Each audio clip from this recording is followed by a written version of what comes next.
माझं नाव सुषमा. मी 18 वर्षांची आहे. मी लहान असतानाच एका अपघातामध्ये माझी आई वारली. त्यामुळे मी आणि माझे बाबा खूपच एकटे पडलो होतो. सगळ्यांनी माझ्या बाबाला दुसरं लग्न करायचा सल्ला दिला. पण माझ्या बाबांनी ते केलं नाही. म्हणजेच दुसरं लग्न केलं नाही. कारण माझ्या बाबाचा माझ्यावर खूप जास्त जीव होता आणि मी एकुलती एकच होते. त्यांना असं वाटायचं, दुसरी बायको जर केली तर ती आपल्या मुलीला एवढा जीव लावणार नाही.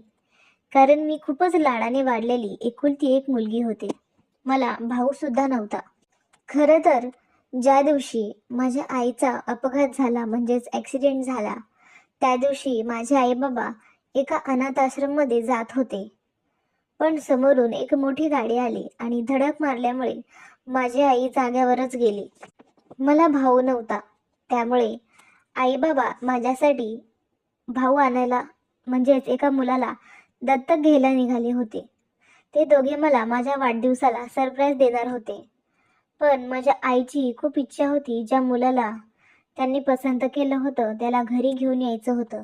पण मध्येच माझ्या आईचा अपघात झाला होता आणि बाबा एक दिवस खरंच जाऊन त्या मुलाला आश्रमशाळेतून घेऊन आले आणि मला सांगितलं, आजपासून हा तुझा लहान भाऊ आहे. त्याचं नाव सुरेश आहे. आणि बाबांनी मला असंही सांगितलं, त्याला कधीच असं एकटं पडू देऊ नकोस, असं वाटू देऊ नकोस की तू त्याची सावत्र बहीण आहेस म्हणून. कारण आम्ही जेव्हा त्याला पहिल्यांदा भेटलो होतो तेव्हा तो आमच्याशी बोलता बोलता खूपच इमोशनल झाला होता. खूप जास्त हळवा आहे तो. त्याला जर कोणी काही बोललं तर लगेचच त्याच्या डोळ्यात पाणी येतं.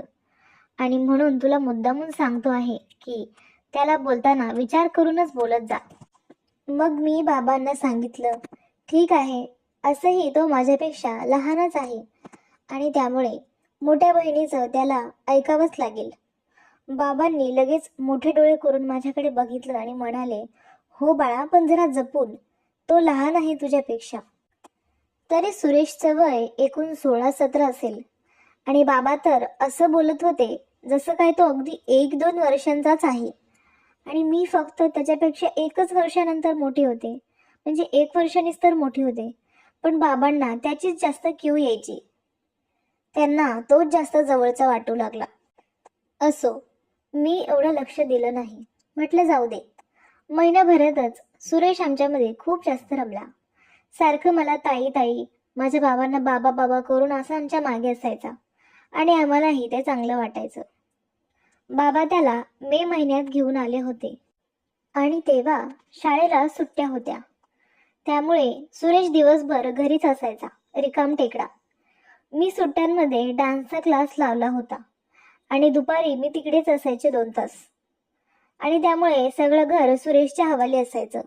म्हणजेच एकटाच दिवसभर तो घरात असायचा, टीव्ही बघत बसायचा. एके दिवशी मी जेवण करून माझ्या डान्स क्लासला जायला निघाले.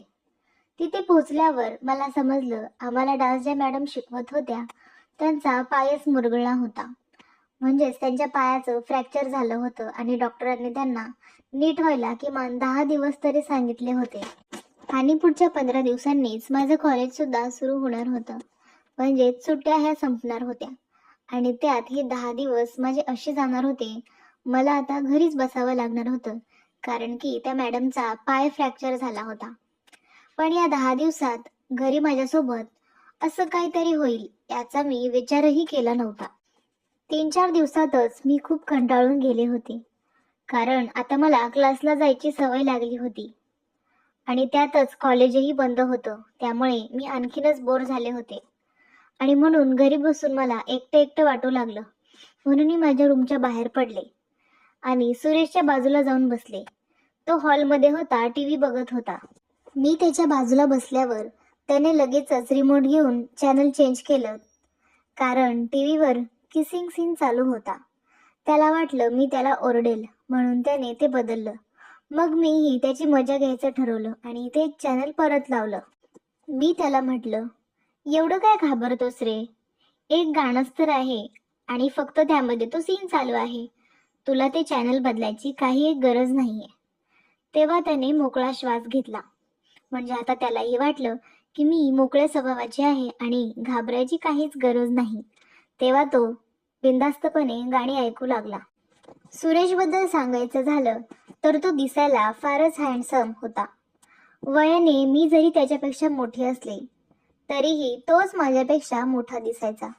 कारण तो उंच होता, हायटेड होता आणि त्याचं शरीर एकदम भरदार होतं आणि तसा तर तो खूपच क्यूट दिसायचा. अगदी कोणत्याही मुलीला बघितल्यावर आवडेल असा होता. हळूहळू आमच्यातला बॉन्ड खूप जास्त स्ट्रॉंग झाला होता. कारण आम्ही बहीण भाऊ कमी आणि मित्रमैत्रीण जास्त झालो होतो. अगदीच बोलायचं झालं तर एकमेकांचे बेस्ट फ्रेंड झालो होतो. ते म्हणतात ना, मैत्रीच्या पलीकडे आणि प्रेमाच्या अलीकडे असं काहीतरी होतं आमच्यामध्ये. आणि आता हळूहळू आमच्यातलं हे बॉन्ड खूप जास्त वाढलं होतं. एकदा सहज बाबांना यायला उशीर होणार होता, काहीतरी त्यांचं काम होतं, म्हणून सुरेश माझ्या खोलीत येऊन झोपला. कारण तो एरवी बाबांसोबत झोपत असायचा, पण त्या दिवशी बाबा नसल्यामुळे तो माझ्या खोलीत येऊन माझ्यासोबत झोपला होता. आणि काय माहीत, मला सुद्धा त्याचं असणं खूप जास्त आवडत होतं. म्हणजेच मला त्याची सवय लागली होती. आम्ही दोघं सुद्धा एकाच बेडवर रात्री झोपलो होतो. आम्ही दोघांनी रात्री उशिरापर्यंत खूप जास्त गप्पा मारल्या. त्यानंतर मला झोप येऊ लागली आणि मी झोपी गेले. आणि तेवढ्यातच मला असं जाणवलं, माझ्या अंगावर सुरेशचाच हात असणार, कारण माझ्या रूममध्ये तर तोच झोपला आहे. आणि खरंच तो मध्यरात्री माझ्याकडे नुसता टक लावून बघत होता आणि माझ्या अंगावर त्याचा हात होता. मी त्याला विचारलं, तू हे काय करतोयस? मी त्याला विचारलं, एवढी रात्र झाली आहे, तुला झोप येत नाही का रे? आणि माझ्याकडे असं का बघत आहेस टक लावून? झोपी जा बरं तू. मी बोलता बोलता त्याने त्याचं बोट माझ्या ओठांवर ठेवलं आणि मला म्हणाला, तू फक्त शांत बस. आता जे करायचं ते मीच करणार आहे.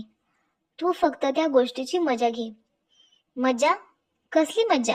काय बोलतोयस तू? वेडा झालायस का?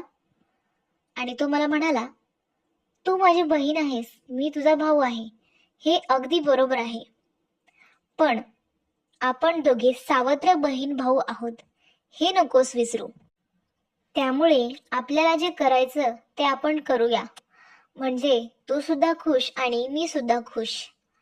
आणि गोष्ट आपल्या घरातच राहील, कोणाला कळणारही नाही.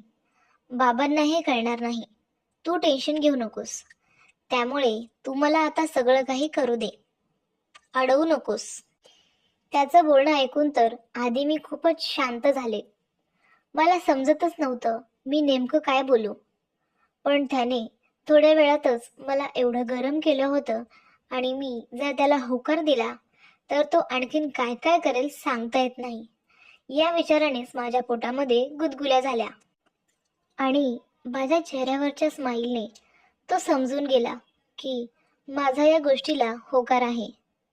माझी काहीच हरकत नव्हती. मी खूप खुश होते. त्यानंतर रात्रभर आम्ही त्या गोष्टीचा आनंद लुटला.